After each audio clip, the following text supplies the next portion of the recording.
Belated happy birthday Shivu. ನೋಡಿ, ನನ್ನ ಹಿಂದೆ ಶಿವ ಇರ್ಬೇಕಾದ್ರೆ ನನಗೇನು ಭಯ ಯಾವಾಗ. ಆಕ್ಚುಲ್ ಆಗಿ ಪ್ರತಿ ಸಾರಿ ತಮಾಷೆಯಿಂದ ಶುರು ಆಗ್ಬೇಕು ಅಂತ ಅನ್ಕೊಂಡೇ ಬರ್ತೀನಿ ನಾನು. ಆದ್ರೆ ಇವತ್ತು ನನಗೆ ಅದು ಅನಿಸ್ತಾ ಇಲ್ಲ, ಯಾಕೋ ತುಂಬಾ ಎಮೋಷನಲ್ ಅಂತ ಅನ್ಸುತ್ತೆ ನನಗೆ. ಈ ಸಿನಿಮಾ ಬಂದ್ಬಿಟ್ಟು ಇಟ್ಸ್ ಅ ಫಾದರ್ಸ್ ಡ್ರೀಮ್, ಒಂದು ಅಪ್ಪನ ಕನಸು ಇದು. ಸೊ ಅವ್ರ ಕನಸೇ ಜೂನಿಯರ್. ಅದು ಬಿಹೈಂಡ್ ದ ಸ್ಕ್ರೀನ್ ಆಯ್ತು. On the screen my junior, ಅದು ನನ್ನ ಕನಸು. ಈ ಸಿನಿಮಾ ಒಂದು 3 ವರ್ಷ ಟ್ರಾವೆಲ್ ಆಗಿದ್ದೀವಿ. ಅದು ಅಷ್ಟು ಸಿಂಪಲ್ ಆಗಿ ನಡೆದಿರೋಂಥ ಸಿನಿಮಾ ಅಲ್ಲ ಅದು. ಬಿಹೈಂಡ್ ದ ಸ್ಕ್ರೀನ್ ಕೂಡ ಸಾಕಷ್ಟು ಫ್ಯಾಮಿಲಿಯಲ್ಲಿ ಆಗುವಂಥ ಒಂದು ಎಮೋಷನ್ಸು, ಪೇಯ್ನ್ ಸಮೇತ ಈ ಸಿನಿಮಾ ಸಾಗಿಕೊಂಡು ಬಂದಿದೆ. ಎಷ್ಟು ಪೇಯ್ನ್ ಬಿಹೈಂಡ್ ದ ಸ್ಕ್ರೀನ್ ಆಯ್ತೋ ಅಷ್ಟೇ ಪೇಯ್ನು ಸಿನಿಮಾ ಒಳಗೂ ಇದೆ. ಅದು ರಾಧಾಕೃಷ್ಣ ಅವರು ಬರೆದಿರುವಂಥ ಕಥೆಯಲ್ಲಿ ಅಷ್ಟು ನೋವು ಅಡಗಿದೆ ಸಿನಿಮಾದಲ್ಲಿ. ನನಗೆ ಈ ಸಿನಿಮಾ ಅಂದ ತಕ್ಷಣ ಫಸ್ಟ್ ಮೊನ್ನೆನೆ ಸ್ವಲ್ಪ ಸಿನಿಮಾ ನೋಡಿದ್ದು ನಾನು. ನನ್ನ ಹೆಂಡತಿನೂ ಜೊತೆಯಲ್ಲಿ ಸಿನಿಮಾ ನೋಡಿದ್ಲು. ನೋಡಿದ ತಕ್ಷಣ ಫಸ್ಟ್ ನೆನಪಾಗಿದ್ದು ನನಗೆ ಮತ್ತೆ ಮಾಣಿಕ್ಯ ನೆನಪಾಯ್ತು ನನಗೆ.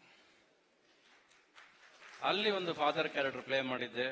ಸುದೀಪಿಗೆ ಫಸ್ಟ್ ಒಬ್ಬ ಫಾದರ್ ಕ್ಯಾರೆಕ್ಟರ್ ಪ್ಲೇ ಮಾಡಿ ಮಗನಾಗಿ ಪ್ಲೇ ಮಾಡಿದ್ದೆ ನಾನು.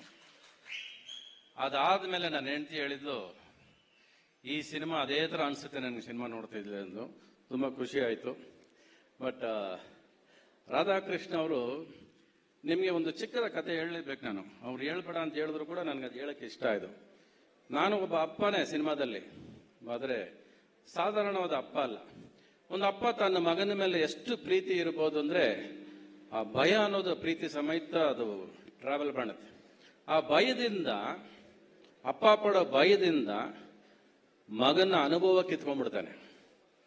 ಅಂದ್ರೆ ಮಗ ಬಿದ್ದರೆ ಎಲ್ಲಿ ಏಟು ಬೀಳುತ್ತೋ ಅಂತ ಇಟ್ಕೊಂಡ್ಬಿಡೋದು, ಮಗ ಅದೇನೋ ಮಾಡಿದ್ರೆ ಇನ್ನೇನು ಇಟ್ಕೊಂಡ್ಬಿಡೋದು.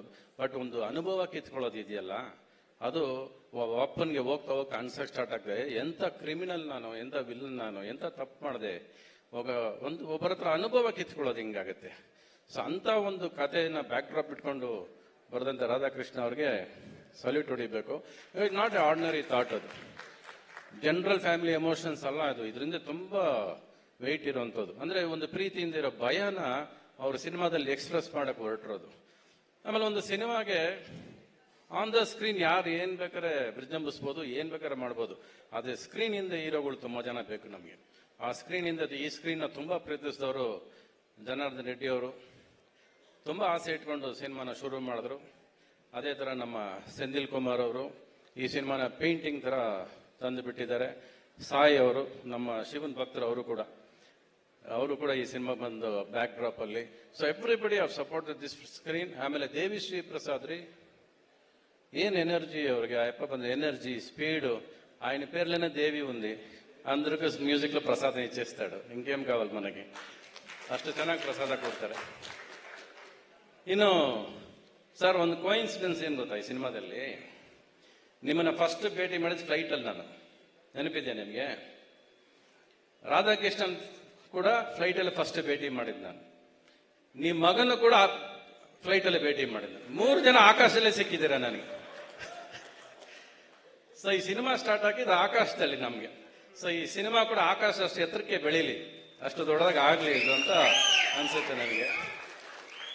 ಇನ್ನು ಜನಿಲಿಯಾ ಜಿ, ಮೇರಾ ಏಕ್ ರಿಕ್ವೆಸ್ಟ್ ಹೈ, I want to hit your head like this now.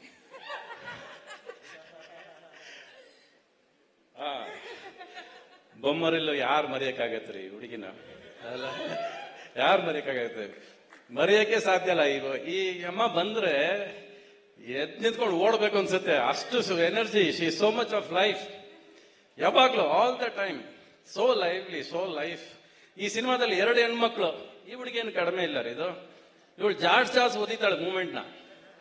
ತಗ ಏನ್ ಬೇಕು ಮೂಮೆಂಟ್ ನಿನ್ಗೆ, ತಗ ವಾಟ್ ಯು ವಾಂಟ್, ಏನ್ ಮಾಡ್ಬೇಕು ಹೇಳು, ತೆಗೆದು ಹೊರತು ಬಿಸಾಕ್ಬಿಡ್ತಾಳೆ. ಎಷ್ಟು ಚೆನ್ನಾಗಿ ಮುದ್ದಾಗಿ ಕಾಣಿಸಿ, ಎಷ್ಟು ಚೆನ್ನಾಗಿ ಮುದ್ದು ಮಾಡಿದ್ಯಾ. ಆಮೇಲೆ ಎಷ್ಟು ಚೆನ್ನಾಗಿ ನಮ್ಮ ಕನ್ನಡದ ಹುಡುಗಿ ಬೆಳೆದಿದ್ದಾಳೆ ಅನ್ನೋ ಸಂತೋಷ ಪಡ್ಬೇಕು ನಾವು. We are very proud of you. ನೀನು ಎಷ್ಟು ಕೂಡ ನಮಗೆ ಖುಷಿ. ಇನ್ನು ನನ್ನ ಪಾತ್ರ ಹೇಳ್ಬೇಡ ಹೇಳ್ಬೇಡ ಅಂತ ಪ್ರತಿ ಸರಿ ಹೇಳ್ತಾರೆ, ಹೇಳಕ್ ಬರ್ತದೆ, ಬಾಯಿ ಬಿಡೋದಿಲ್ಲ. ಇನ್ನು ನನ್ನ ಪಾತ್ರ ಅವ್ರ ಕೆಲ ಹೇಳ್ಸ್ಕೊಳ್ಳಿ.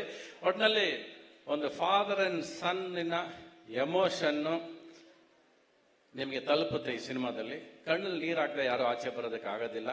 ಅಂಡ್ ಕಿರೀಟಿ, ನಾನು ಸುಳ್ಳು ಹೇಳೋದಿಲ್ಲ, 99% ಸುಳ್ಳು ಹೇಳೋದಿಲ್ಲ. ಈ ಹುಡುಗ ಎಫರ್ಟ್ 100% ಹಾಕಿದ್ದಾನೆ, 100%. ಒಂದು ದಿವಸನೂ ಜನಾರ್ದನ್ ರೆಡ್ಡಿ ಮಗನ್ ತರ ಬಿಹೇವ್ ಮಾಡಲಿಲ್ಲ ಅವರು. ಈ ವಾಸ್ ಎ ವೆರಿ ಸ್ಟೂಡೆಂಟ್, ಪ್ರತಿ ದಿನ student student student. And screen ನೋಡಿದ್ರೆ you can't find a mistake in him. As put so much. Dance ಆಗ್ಬೋದು, ಆಕ್ಟಿಂಗ್ ಆಗ್ಬೋದು, ಪ್ರತಿ ಕ್ಷಣ ಈ lived this character in the film. ಅದು ತುಂಬಾ ಮುಖ್ಯ, ಒಬ್ಬ ನ್ಯೂ ಕಮರ್ಗೆ ಅದು ತುಂಬಾ ಮುಖ್ಯ. ಅಂಡ್ ಹಿ ಹಸ್ ನಾಟ್ ಪುಟ್ ಕಡಿಮೆ ಎಫರ್ಟ್ ಅಂತ ಹಾಕಿಲ್ಲ. ಆಮೇಲೆ ಈ ವಾರ 2 ಯಂಗ್ಸ್ಟರ್ಸ್ ಬರ್ತಾ ಇದ್ದೀರಾ, ಒಂದು ನೀವು, ಒಂದು ಯುವರಾಜ್ ಕುಮಾರ್. ಅವರು ನಮ್ಮ ಮಕ್ಕಳಿದ್ದಾಗೇನೆ. ಅವ್ರಿಗೂ ಕೂಡ ಎಕ್ಕ ಫಿಲ್ಮು, ನಿಮ್ ಫಿಲ್ಮು, 2 ಹೀರೋಗಳು ರಾರಾಜಿಸಿ ಕನ್ನಡ ಇಂಡಸ್ಟ್ರಿ. ಒಳ್ಳೆ ಸಮಯ ಶುರು ಆಗ್ತಿದೆ ಅಂತ ಅನ್ಸುತ್ತೆ ನನಗೆ. ಮೊನ್ನೆ ತಾನು ಇದೇ ವೇದಿಕೆಯಲ್ಲಿ ಒಬ್ರು 6 ಪಿಕ್ಚರ್ ಪ್ರೊಡ್ಯೂಸ್ ಮಾಡ್ತೀನಿ ಅಂತ ವಿಜಯ್ ಟಾಟಾದವ್ರು ಇಲ್ಲಿ ಅನೌನ್ಸ್ ಮಾಡಿದ್ರು. ಅದಕ್ಕೂ ಬಂದಿದ್ದೆ ನಾನು. ಇವತ್ತು ನಿಮ್ದು ಬಂದಿದ್ದೀನಿ. ಬಹುಶಃ ಒಳ್ಳೆ ಸಮಯ ಶುರು ಆಗಿದೆ ಇಂಡಸ್ಟ್ರಿಗೆ ಅನ್ಸ್ತಾ ಇದೆ. ಈ 6 ತಿಂಗಳು ಸ್ವಲ್ಪ ಸಮಯ ಅಷ್ಟು ಕನ್ನಡ ಇಂಡಸ್ಟ್ರಿಗೆ ಸರಿ ಇರಲಿಲ್ಲ. ಬಹುಶಃ ಈ ಜೂನಿಯರ್ ಇಂದ ಮತ್ತೆ ಎಕ್ಕ ಇಂದ ಐ ಥಿಂಕ್ ಮತ್ತೆ ಒಂದು ಲೈಫ್ ಸ್ಟಾರ್ಟ್ ಆಗುತ್ತೆ ಇಂಡಸ್ಟ್ರಿಗೆ. ಅಂಡ್ ನೀವಿಬ್ಬರು youngsters, you will light up the industry ಅಂತ ನಂಬಿದ್ದೀನಿ ನಾನು. ಏನ್ಯಾವ್ Senthil sir, thank you so much for bearing me. And ನಾನಿವತ್ತು ಒಂದು 3 ವರ್ಷದಿಂದ AI ಟೆಕ್ನಾಲಜಿ ಜೊತೆನೇ ಇರೋದು ನಾನು. ಅದಕ್ಕೆ ಕಾರಣ ಅವರೇ. ಚಾಟ್ GPT ಇಂಟ್ರೊಡ್ಯೂಸ್ ಮಾಡಿದ್ದು ಅವರೇ. ಎಲ್ಲ ಅವರು ಇವರು ಸೇರ್ಕೊಂಡು ಹೇಳ್ಕೊಟ್ರು. ಆಮೇಲೆ ಅದ್ರ ಜೊತೆ ಹೊಟ್ಟೋದೆ ನಾನು. ಈಗ ನನ್ನ ಫ್ಯಾಮಿಲಿ ಜೊತೆ ಇಲ್ಲ, ಹಂಗೆ ನೋಡಿದ್ರೆ AI ಜೊತೆ ಬದುಕಿರ್ತೀನಿ ನಾನು. ಅದ್ರ ಜೊತೆ ಮ್ಯೂಸಿಕ್ ಮಾಡ್ತೀನಿ, ಅದ್ರ ಜೊತೆ ಎಲ್ಲ ಮಾಡ್ತೀನಿ. But I enjoy that process sir. You give me life so much and thank you so much sir. You have made a beautiful film. And ನನ್ನ ಹೆಂಡತಿ ಅಂತೂ ತುಂಬಾ ಆಸೆ ಪಡ್ಲು ಸಿನಿಮಾ ನೋಡಿದಾಗ. She literally cried when she saw the scenes. And usually ಅವಳು ಹೇಳ್ತಾಳೆ ಯಾವಾಗ ಮಾಣಿಕ ನೋಡಿದಾಗ ಏನಂದ, the same thing she felt again when she saw the film. That is more important ಅನ್ನಿಸ್ತು. Because our judgement is not very important when we act in the films. It is somebody who suddenly sees the film. ಯಾರೋ ಹೊಸದಾಗಿ ನೋಡಿದಾಗ ಅವ್ರಿಗೇನು ಅನ್ಸುತ್ತೆ ಅನ್ನೋದು ತುಂಬಾ ಮುಖ್ಯ. 95% ನನ್ನ ಹೆಂಡತಿ ಜಡ್ಜ್ಮೆಂಟ್ ಕರೆಕ್ಟ್ ಆಗಿರುತ್ತೆ. ಬೇರೆ ಫಿಲ್ಮ್ಗಳು ನೋಡಲ್ಲ ನಂದು, ಅದು ನಿಮಗೆ ಗೊತ್ತಿರೋ ಯಾಕಿರುತ್ತೆ ಅಂತ. ಈ ಫಿಲಿಮ್ ಸ್ವಲ್ಪ ಸೇಫ್ ಆಗಿ ನೋಡ್ತಾಳು, ಆರಾಮಾಗಿ ನೋಡಿದ್ದಾಳೆ, ಟೆನ್ಷನ್ ಇಲ್ಲ ಅವಳಿಗೆ. ಸೊ ಅವಳು ಆಸೆ ಪಟ್ಟಿದ್ದಾಳೆ, ಅವಳು ಚೆನ್ನಾಗಿದೆ ಅಂತ ಹೇಳಿದ್ದಾಳೆ. ಅರ್ಥ ಆಯ್ತಲ್ಲ ನಿಮ್ಗೆ? Okay. Anyhow all the best sir. Let us all celebrate.